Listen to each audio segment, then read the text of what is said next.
This video is brought to you by the Wonderful 101, exclusively on Wii U. Hey guys, what's up? It's Roth and Chris here with some great news for Harry Potter fans. Yeah, we got the Fantastic Beasts and Where to Find Them that was dropped on us today. Yeah. What is it? In the world of Harry Potter, it's a textbook that Harry, Ron, and Hermione had in the first year at Hogwarts, okay? And so it was written about in Harry Potter and the Sorcerer's Stone. But then in 2001, J.K. Rowling actually wrote it and released it out into the world under the pseudonym, the author of the book itself, Newt Scamander. Into the Muggle world, as you will? Into the Muggle world as we know it. And the 2001 release had little notes from Harry in the margins and things like that. Well, Warner Brothers, in all of their infinite wisdom, went to J.K. Rowling and said, hey, guess what? We really want you to make some more Harry Potter movies, but you won't do that because you're not going to bastardize your baby that's perfect and complete as it is in those 7 books of a perfect hero's journey. I'm a fan. So instead, they said, let's tell the story of Newt. Right, and I think actually it's a perfect way to sort of avoid the Harry Potter story and still exist in that, wizarding world. You see it all unfolding. You see these things like getting into the theme parks eventually, and you see this becoming a series with Newt at its center. And who's Newt? Yeah, Newt is a guy that he was raised by a woman who bred hippogriffs. If you guys remember Buckbeak. It was a hippogriff, and so he grew up loving magical creatures. He then went on to work for the Ministry of Magic, working with magical creatures, and so he knows a lot about them. And he wrote this book, so we're not sure. It's going to take place several years before the world of Harry Potter, because the book was published the fictional book was published in 1927. Right? So could this be like an Indiana Jones type story? Yeah, I think they're probably going to take some kind of approach of him tracking down the most fantastical beasts, right? Or just his adventures.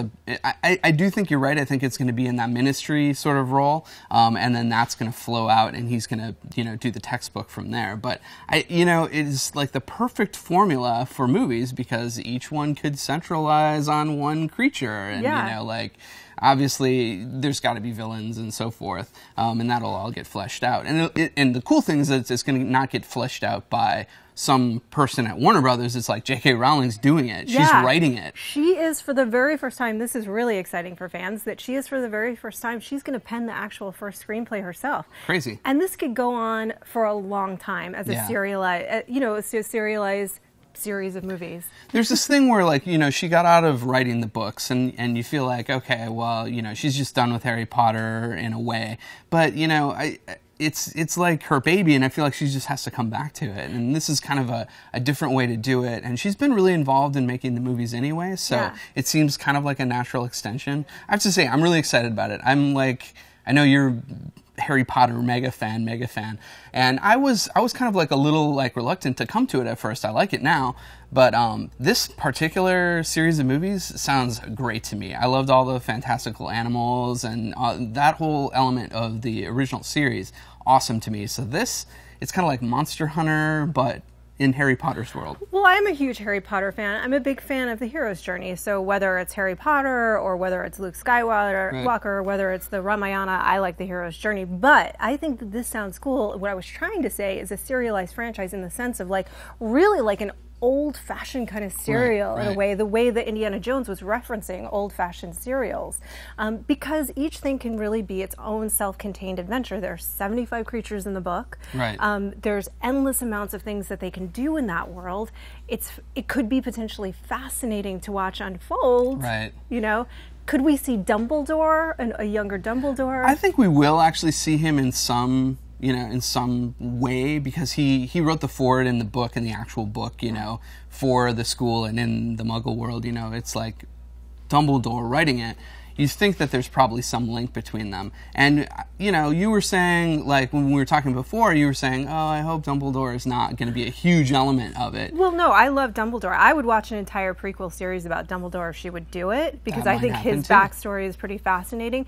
It's more that I think that it gets dangerous. Joss Whedon said this about the TV show S.H.I.E.L.D., where, you bring in too much of the world of the cinematic Marvel universe, and then you take away, it gets distracting from the show. It's a crutch, too. You don't want to to lean on that, and you do want it to be its own thing, right? Yeah, you want it to be a strong, self-contained story. Otherwise, it becomes about, hey, look at this thing, and that's what the fans are looking for. You know, you want them to get immersed into this world, bring in new fans, bring in a younger generation that maybe isn't even familiar with Harry Potter yet. I think Marvel's actually a good thing to cite because they did a really good job of sort of Easter egging stuff into their movies without actually being like, hey guys, we're going to put this huge like half-hour element in this movie.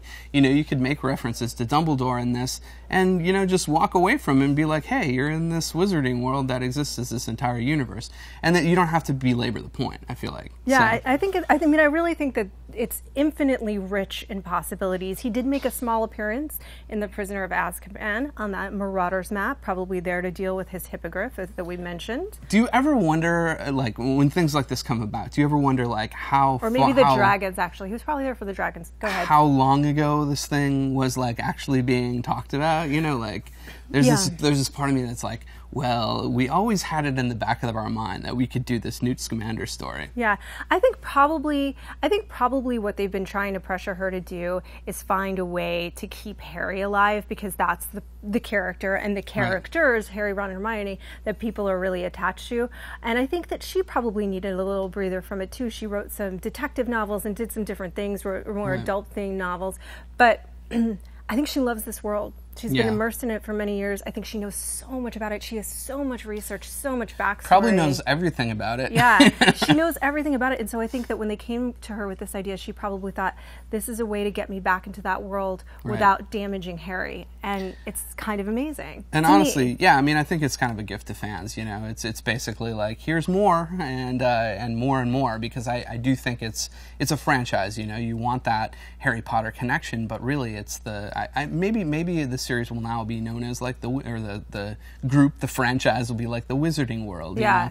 You know? Maybe there are more spin-offs to happen. I think so. I mean, I think that this is like the kickoff of phase 2, if you will, and we could see more phases down the line. And I like the Marvel analogies we got going.